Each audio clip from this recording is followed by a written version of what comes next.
تو خود حالات ایسے پیدا کر دیے کہ آپ کا جانا آسان ہو گیا.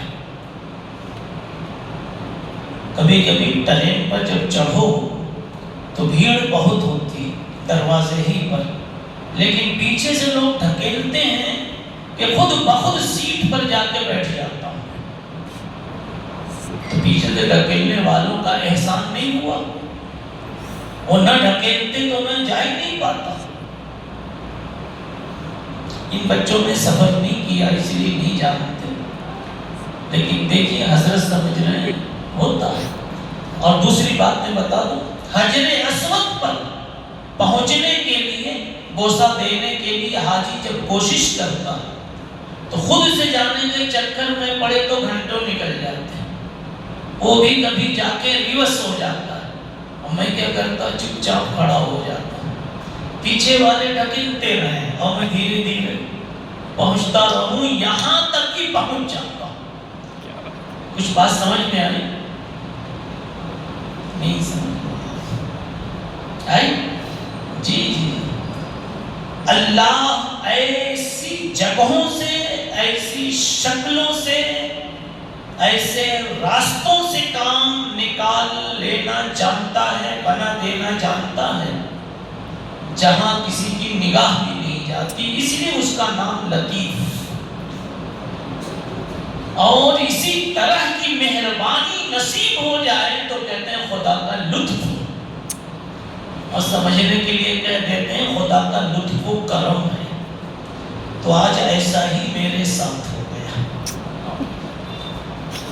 اس لطیف کی مہربانی ہوئی تو پوشیدہ راستے سے، جو پلان میں نہیں تھا راستہ، سمجھا، اپنے ایک بندے الطاف کو ذریعہ بنا کر یہ لطف کیا کہ مجھ کو یہاں تک پہنچا دیا.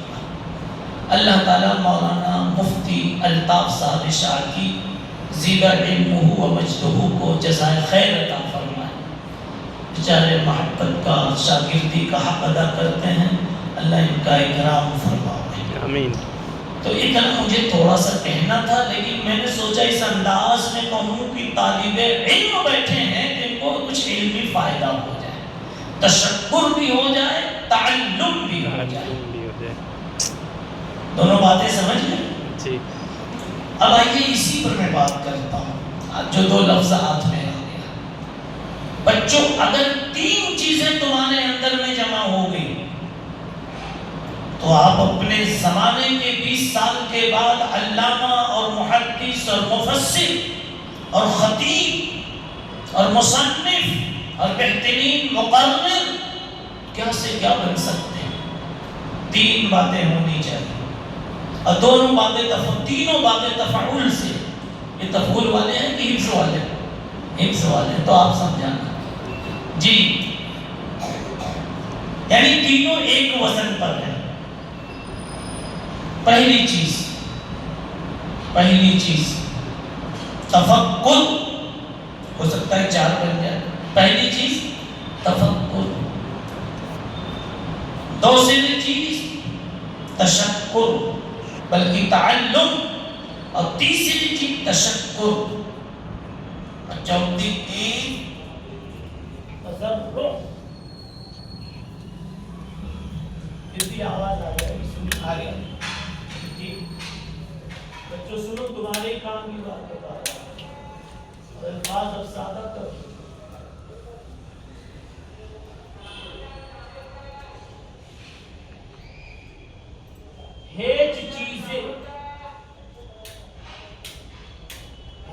چیزیں خود بخود چیزیں نشد. کوئی چیز خود سے نہیں وجود میں آتی. روٹی پکتی ہے پکانے سے.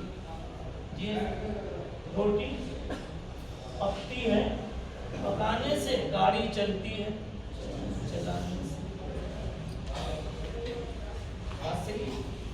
بٹن نہ دباؤ تو پنکھا نہ چلے، بٹن نہ دباؤ تو لائٹ نہ. خود سے کچھ نہیں ہوتا کائنات.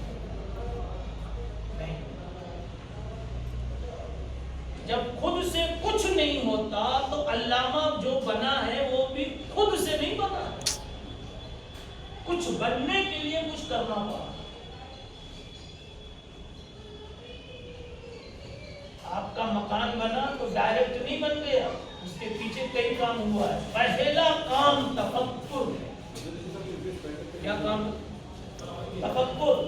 تفکر کا مطلب یہ پلان، مجھے مکان بنانا۔ آج آپ کے گھر میں بریانی بنی، ڈائریکٹ بن گئی۔ دوپہر ہی میں مشورہ ہوا تھا کہ شام میں کیا بنے۔ دیکھیے، دوپہر ہی میں مشورہ ہوا کہ شام میں کیا بنے، تو کیا بن گئی؟ بریانی۔ سب کے سر پر جدا جدا ٹوپیاں جو دکھ رہی ہیں، جدا جدا کپڑے دکھ رہے ہیں۔ پہلا دخل تفکر کا ہے۔ آپ نے کہا مجھے ایسا پہننا ہے، اس نے کہا مجھے ایسا۔ صحیح سوچ، علماء فرماتے ہیں انسان کا جتنا اونچا پلان ہوتا ہے اتنا ہی بلند اس کا انجام ہوتا ہے۔ آپ اگر چھوٹے موٹے انسان بننا چاہتے ہیں تو چھوٹے ہی رہ جائیں، اور بہت بڑے انسان بننا چاہتے ہیں رفتہ رفتہ دھیرے دھیرے اللہ آپ کو بڑا انسان بنائے۔ یہ نظام ہے۔ تو آپ کی اس مجلس میں گفتگو میں مجھے یہ کہنا ہے کہ ہر طالب علم کو سب سے پہلے ایک بڑا اور اچھا اور بہت اچھا انسان بننے کی تمنا کرنی چاہیے۔ بڑا انسان بننا چاہتے ہو؟ اچھا انسان بننا چاہتے ہو؟ جی۔ اب اس کی تمنا کیسے کرو؟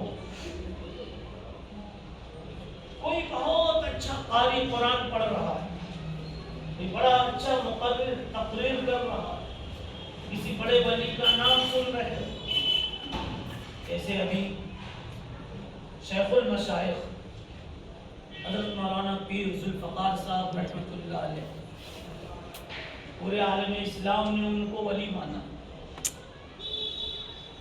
اور ابھی موجود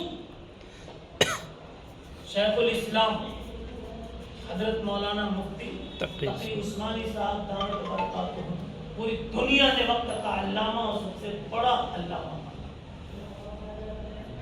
اب یہ سب جب نام سنو تو میرے بچوں سب سے پہلا کام یہ ہے کہ آپ یہ تمنا کرو کاش میں بھی ایسا ہو، بس اتنا، کاش میں جیسے شربت لسی کسی کو پیتے دیکھتے ہو، تمہارے جیب میں پیسہ نہیں ہے تو کیا سوچتے؟ کاش میرے پاس بھی پیسہ ہوتا۔ یہ بات سمجھ میں آ رہی؟ تو وہ چپکے سے کوئی مولانا بازو میں سن لیتے ہیں، سمجھا، تو کہتے ہیں بیچارہ ترس رہا ہے